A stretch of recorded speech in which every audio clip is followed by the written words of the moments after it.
کہ بیٹا میں جاننا چاہتا ہوں کہ جب میں نے سلام ایک مرتبہ کیا ہے اور تم نے جواب 2 مرتبہ کیوں دیا؟ تو حضور غوث پاک فرماتے ہیں کیا تم جاننا چاہتے ہو کہ میں نے تمہیں 2 مرتبہ جواب کیوں دیا؟ تو وہ بزرگ کہتے ہیں ہاں بیٹا میں جاننا چاہتا ہوں کہ میں یہ جاننا چاہتا ہوں کہ میں نے سلام ایک مرتبہ کیا تھا مگر تم نے جواب 2 مرتبہ کیوں دیا؟ تو حضور غوث پاک ان بزرگ کا ہاتھ پکڑتے ہیں اور ایک اونچے سے ٹیلے پر لے جاتے ہیں اور ٹیلے پر لے جانے کے بعد میں وہ اپنے گاؤں کی طرف اشارہ کرتے ہیں، اشارہ کر کے کہتے ہیں کہ بابا سامنے وہ گاؤں نظر آ رہا ہے؟ کہا ہاں نظر آ رہا ہے۔ کہا سامنے وہ گھر نظر آ رہا ہے؟ کہا ہاں نظر آ رہا ہے۔ کہتے بابا یاد کیجئے آج سے 4 سال پہلے آپ اس گھر کے دروازے پر آئے تھے؟ کہا ہاں آیا تھا۔ کیا آپ نے سلام کیا تھا؟ کہا ہاں کیا تھا۔ کیا آپ کو جواب ملا تھا؟ کہا نہیں مجھے جواب نہیں ملا تھا۔ تو حضور غوث پاک فرماتے ہیں کہ آپ مجھے بتائیں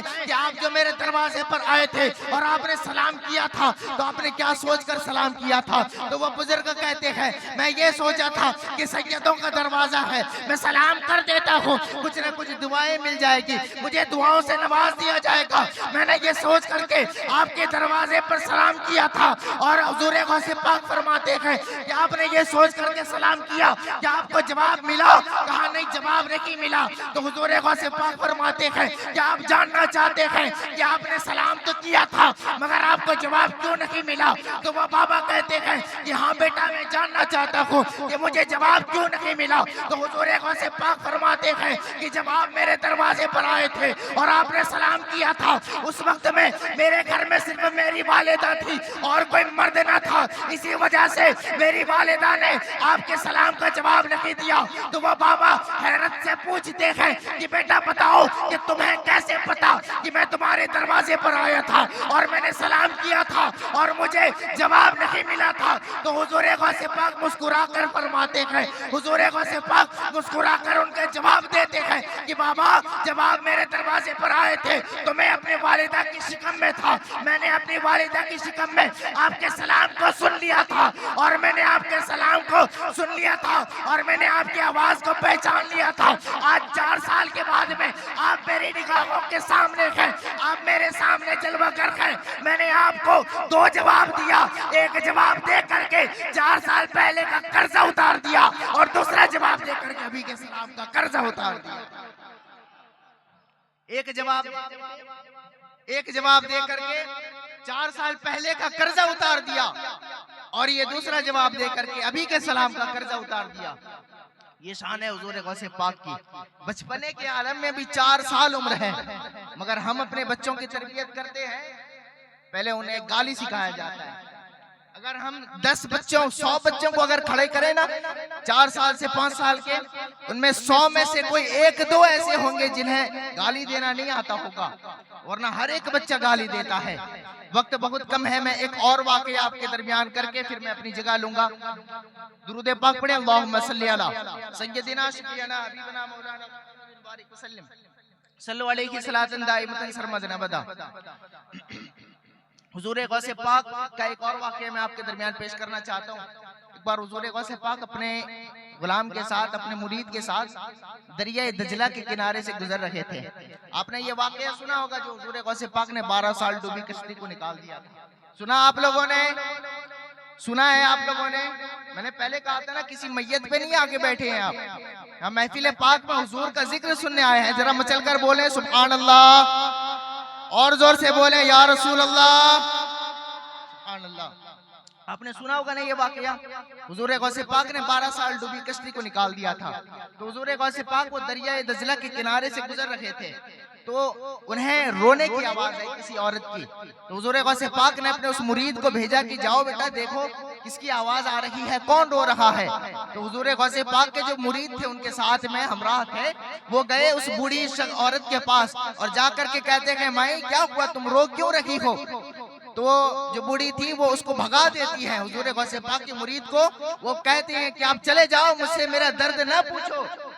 جب حضور غوث پاک کے اس مرید نے پوچھا کہ بتاؤ تمہاری پریشانی کیا ہے، ہم حل کریں گے۔ جب وہ بوڑھی اتنا سنی تو وہ پھوٹ پھوٹ کر رونے لگی.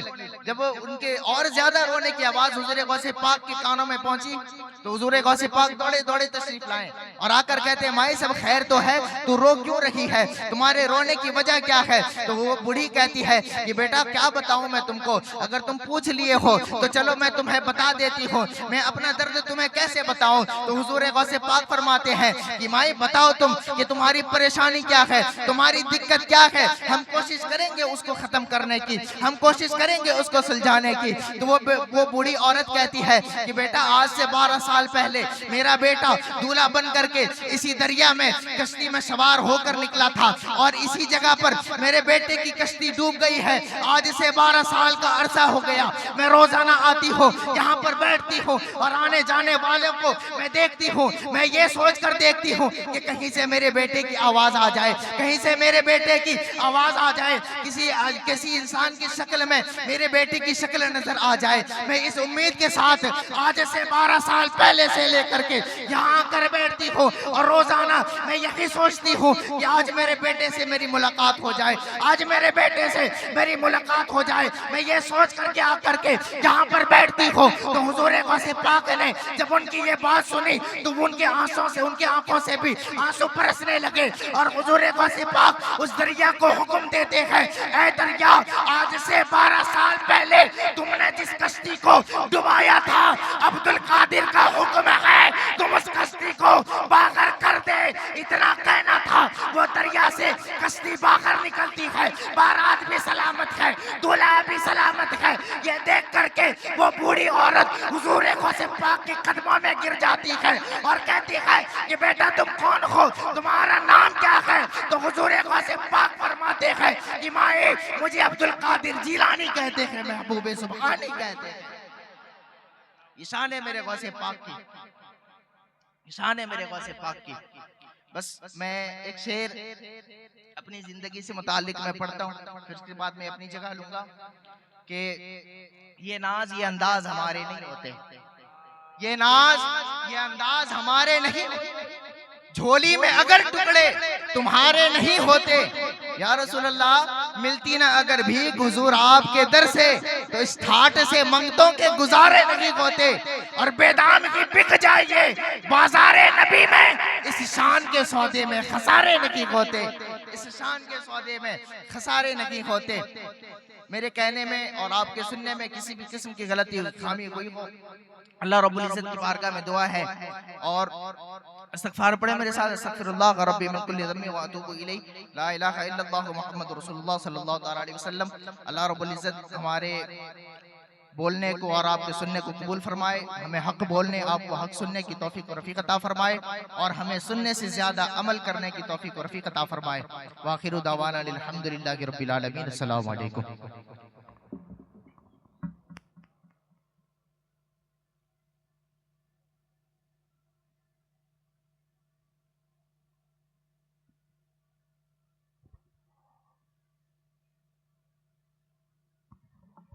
سبحان اللہ.